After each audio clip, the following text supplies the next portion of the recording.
இந்த கதையில ஸ்கூல் படிக்கிற பொண்ணு பாத்ரூம்க்கு அடிக்கடி போயிட்டு வரா. ஸ்கூல்ல இருக்க டாக்டர் செக் பண்ணி பார்த்தா, இந்த பொண்ணு பிரெக்னென்ட்டா இருக்க விஷயம் தெரிய வருது. இந்த விஷயத்த அவங்க ஸ்கூல் பிரின்சிபல் அவங்க அம்மாவ கூப்பிட்டு சொல்றாங்க. அவங்க அம்மாவும் சண்டை போட்டு நீ என் பொண்ணே இல்லன்னு சொல்லிடுறாங்க.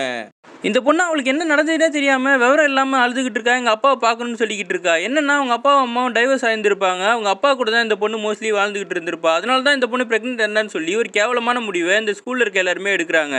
ஸ்கூல் மேனேஜ்மெண்ட்டும் எந்த ப்ரூஃபும் இல்லாம இந்த பொண்ணோட அப்பாவை கூப்பிட்டு விசாரிக்கிறாங்க. நான் எதுவும் பண்ணலன்னு சொல்லி அவர் கத்தி கதறி அழுதுகிட்டு இருக்காரு. அந்த சமயத்தில் ஒருத்தன் இவரை போட்டோ எடுத்து ஒரு மீம் மாதிரி ரெடி பண்ணி ஃபேஸ்புக்கில் போட்டுறான். அது ட்ரெண்ட் ஆயிருது. ஊரில் இருக்க எல்லாருமே இவரை போட்டு அடிக்கிறாங்க. போலீஸும் அரெஸ்ட் பண்ணி கூட்டு போறாங்க.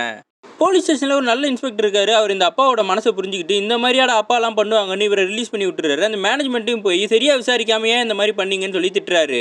அப்பதான் அந்த பொண்ணோட அப்பாவுக்கு தெரிய வருது, இந்த மீம் ரெடி பண்ணி விட்ட சார் தான் இந்த பொண்ணு கர்ப்பமா இருக்கிறதுக்கும் காரணம்னு சொல்லிட்டு இவனும் அவன் தேடி கண்டுபிடிச்சு அவனை அடிச்சு கொலை பண்ணி எரிச்சிடுறாரு.